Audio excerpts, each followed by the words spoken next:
Vous avez probablement déjà entendu la vieille expression « la simplicité a bien meilleur goût ». Je suis dans la zone Can-Am chez Adrenaline Sport, magasin de Lévis, sur la rue Laubrivière, avec Guillaume Talbot. À côté de nous, le Maverick Trail en édition 700. Oui. Tu m'expliquais que, effectivement, les ingénieurs de Can-Am se sont rendus compte qu'il y a une vaste partie de la clientèle qui veut quelque chose de fiable, de solide, de confortable, mais de simple. Et c'était le mot d'ordre quand ils ont conçu cette machine.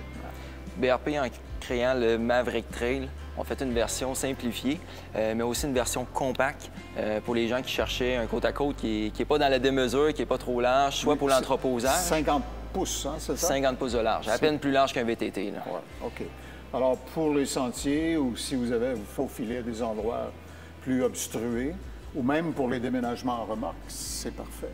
Oui, ça permet d'avoir une remorque plus petite. Aussi, des fois, dans le garage, le garage ne permet pas d'avoir un véhicule de 64 pouces de large. Fait que le véhicule est plus adapté. Là. OK.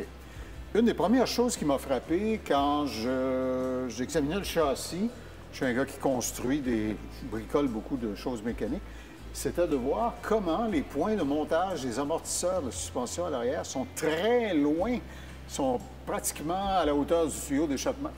Ce qui veut dire que ça doit être très souple et très doux.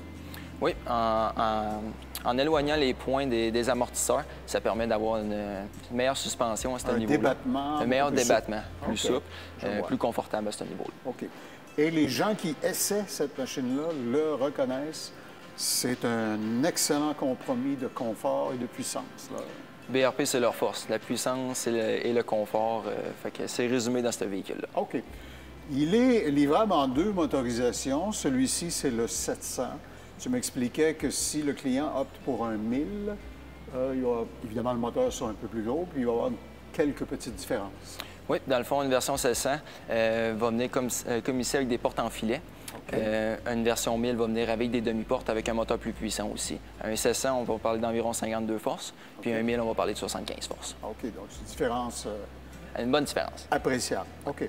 La façon dont le manufacturier l'a équipé à la base, avec ce qu'il faut pour aller au combat, je regardais la façon dont les pare-chocs sont intégrés, etc. Il y a quand même pas mal d'équipement qui vient de base là, sur ça. Oui, au niveau protection, on a une protection intégrale en dessous du véhicule, pare-choc avant.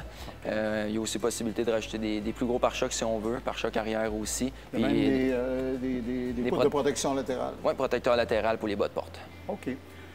Parle-moi un petit peu de la technologie. On a parlé de la simplicité, c'est pas une navette spatiale, ça va de soi, mais il y a tout ce qu'il faut pour autant. Oui, c'est un véhicule, dans le fond, qu'on a les modes 2 roues motrices, 4 roues motrices, selon les conditions qu'on roule. Qui s'active avec un bouton poussoir. C'est ça. Il y a aussi les modes de conduite. On a un mode éco puis on a un mode sport, tout dépendant comment on file la journée. OK. Votre niveau d'adrénaline ou combien vous avez bu de Red Bull aujourd'hui? Oui. Ah, OK. Je vois. Puis, vous devinez évidemment celui qu'on a sous les yeux, la cage de protection est nue actuellement, oui. Mais le catalogue d'accessoires fait que je pourrais choisir, même dans un format compact comme celui-là, d'équiper jusqu'au plafond, c'est le cas de le dire. On peut venir le fermer complètement avec un système de chauffage si on veut, rajouter des ensembles de coffres, de bidons d'essence.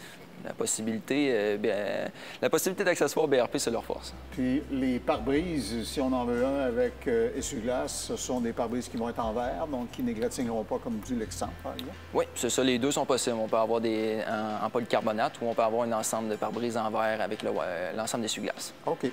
On a parlé des suspensions. Évidemment, on a parlé de la douceur et du confort, mais ils n'ont pas sacrifié pour autant le débattement. Tu sais, quand on l'observe, c'est pas une machine dont on se dit ça va me limiter dans mes déplacements. Là. Oui, au niveau du débattement, puis autant de la garde au sol, on parle d'environ une dizaine de pouces. Oh, OK. Donc, pour un usage, disons, client moyen. C'est ça, c'est suffisant. Aucune difficulté. OK.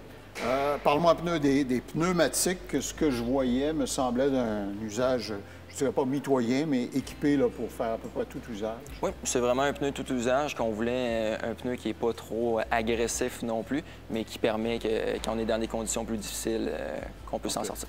Puis le plateau arrière de chargement est équipé évidemment avec le système d'ancrage de Can-Am, de BRP. Alors, les coffres, et tu m'expliquais qu'il y a même une coquille si on veut le fermer complètement, oui. Avec des petits bouchons qui servent à fermer les petits trous de montage, ce qui fait que ça devient totalement étanche. Oui, un grand coffre, comme on dit, parce qu'on n'a jamais assez de rangement. Puis on peut rajouter le bidon d'essence par-dessus. OK. Alors, demandez à voir le Maverick Trail, il est en livrée 700 ou en livrée 1000, avec les nuances d'équipement dont on a parlé tout à l'heure. Voyez-la dans toutes les adresses d'Adrénaline, parce que vous gardez à chaque endroit les produits BRP. Quelles sont-elles? Ici à Lévis, à Québec, Montmagny, Saint-Georges et Clermont. OK. Alors, une idée simple, mais efficace, signée Can-Am. Merci, Guillaume. Merci. Ce segment d'émission vous a été présenté par Adrénaline Sport, qui propulse vos passions.